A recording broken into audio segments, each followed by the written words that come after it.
મિત્રો અત્યારે મારી પાછળ બેકગ્રાઉન્ડમાં તમે પાંજરાપોળ રાજકોટ જોઈ રહ્યા છો.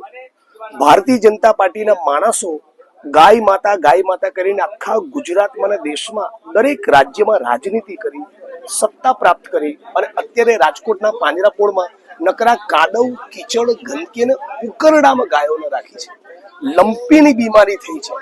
સેંકડોની હજારો ગાયો સૌરાષ્ટ્રમાં અને રાજકોટમાં સાફ થઈ ગઈ. એક આરએસએસ અને ભારતીય જનતા પાર્ટીનો માણસ એક શબ્દ બોલ્યો નથી. આ લંપી બીમારીને કારણે બીજી બધી ગાયો મરવાની છે. હું કેમેરામેનને વિનંતી કરું, જે કાદવ કીચડ છે એનું દ્રશ્ય બતાવો. કેવી પરિસ્થિતિમાં, કેવા ઉકરડામાં તમે ગાયોને રાખો છો. ગાયના માતાના નામે તમે રાજનીતિ કરો અને આ પરિસ્થિતિ જોજો. બધી બીમારી તમે જોઈશો, બધાને લંપીની બીમારી થયેલી છે. આ લંપી રોગનો ભોગ બનેલી આ બધી ગાયો છે. અને થોડાક દિવસ પૂર્વે અમારા સૌરાષ્ટ્રના મિત્રોના કહેવા પ્રમાણે, સૌરાષ્ટ્રના રાજકોટના મારા કોંગ્રેસના મિત્રોના કહેવા પ્રમાણે રાજકોટ શહેરમાં થોડા સમય પૂર્વે લગભગ 1.5 લાખ ગાયો હતી. આજે 15,000 ગાયો નથી બચી. મુઢવાભાઈ, તમે જરા જણાવવાનું શું પરિસ્થિતિ હતી? આ ગુજરાતની જનતાને અને મારા મત વિસ્તારના લોકોએ બી જાણવા જેવું છે. કેટલી ગાયો હતી રાજકોટની અંદર? 2020 થી 22 સુધીમાં 1.5 લાખથી પણ વધારે ગાયો હતી.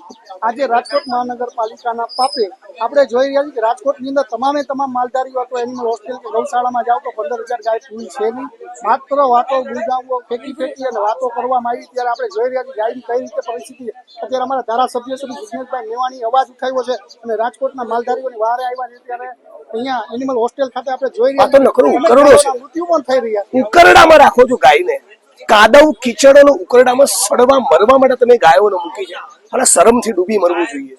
ગાયના નામે આરએસએસ અને ભાજપના માણસો આખા ગુજરાતમાં અને દેશમાં રાજનીતિ કરે છે. એ બધાને સવાલ પૂછવા માંગુ છું.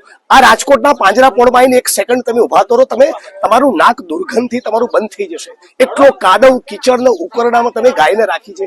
ગાય માતા કરીને પોલિટિક્સ કરવું છે અને બીજી બાજુ ચૂંટણીમાં ગાયના માંસનો વેપાર કરનારી કંપની જોડેથી ફંડ લેવું છે. અને આ બધી ગાયો લંપી રોગનો ભોગ બનેલી છે. આજથી થોડાક વર્ષો પૂર્વે રાજકોટ શહેરમાં 1.5 લાખ જેટલી ગાયો હતી અને અત્યારે 15,000 ગાયો નથી બચી. આ ભારતીય જનતા પાર્ટીના પાપ અને ભ્રષ્ટાચારના કારણે. આ પાંજરાપોળ આવું હોય?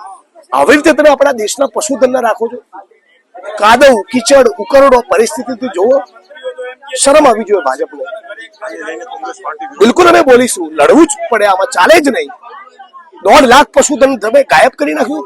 15,000 ગાયો નથી બચી અને જે બચી છે એની પર તમે રક્ષા નથી કરવા માંગતા. લંપીની બીમારી થઈ કે બીજી ગાયો મરી જશે. સેંકડોની હજારો ગાયો મરી જશે. હજારો ગાયો દરરોજ રાજકોટના સૌરાષ્ટ્રમાં મરી રહી છે. એક આરએસએસના ભાજપનો માણસ બોલતો નથી. ચૂંટણી આવેલ ગાય માતા કરી નીકળી જશે. શરમજનક કહેવાય.